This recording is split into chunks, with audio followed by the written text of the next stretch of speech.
What is going on, you guys, and welcome back to another video. In today's video, I'm going to teach you how to motion track a video within a video. Sounds pretty awesome, right? And yeah, it looks pretty darn good.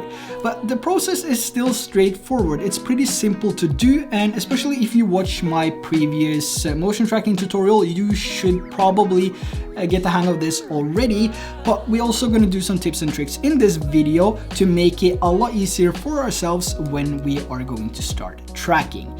Now, if you are new to this channel, if this is the first time that you're popping by, hello and welcome. Really nice to see you. Make sure to hit that subscribe button. That would be appreciated as well. And leave a like if you enjoyed this video. Make sure to comment below what you think of this video. And with that said, let's head over to the iPad.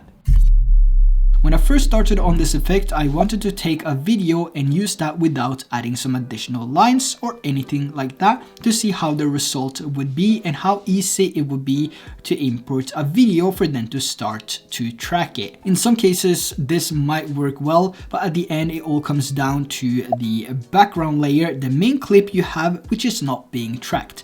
The more movement in rotation, scale, speed, pan, and tilt you have, the harder it will be to track. So the first thing I did was to add 3 different video layers to track within LumaFusion without any additional steps.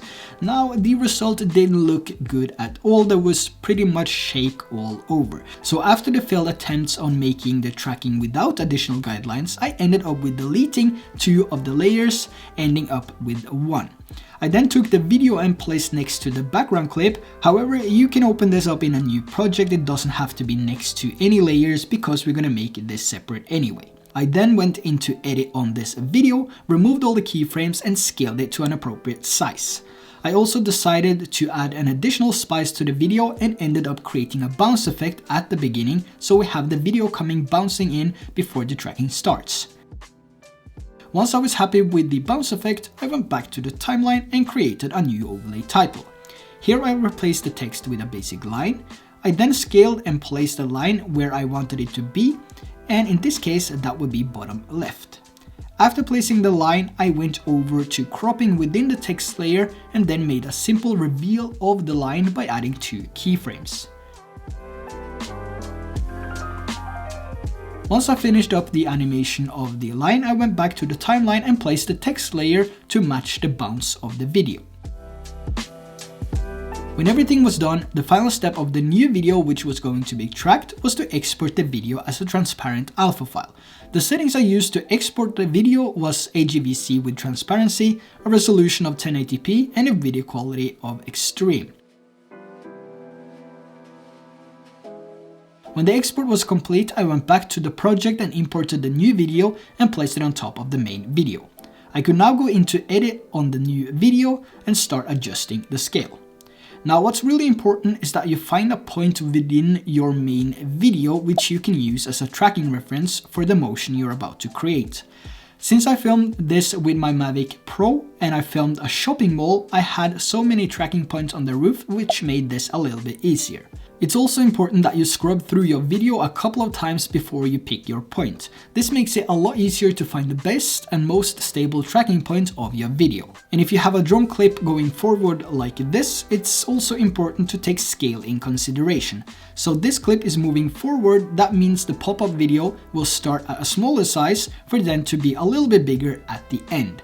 So a tip here is to go to the beginning of your video and then find the tracking point you are going to use and place the line on that tracking point and make a keyframe. Then you're going to go to the end of the video and find the same tracking point, but here you're also going to scale the video so it's a little bit bigger and then place the line on the same tracking point and make another keyframe. And you have now a more accurate look to your animation, and it should get bigger as you get closer to the end of the video. When this is done, you can start animating in between these 2 keyframes. Now, I spent a few minutes on the keyframes in between here, so I'm just gonna let the video roll now, and you can follow the steps and see how I make the adjustments from beginning to end.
So there you have a pretty straightforward way of how you can motion track your video within your video.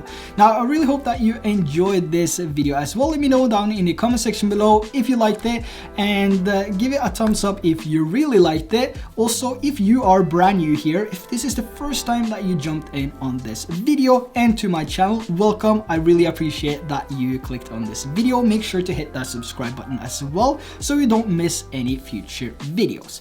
Now, with that said, that's the end of the video, and I really hope to see you guys in the next video.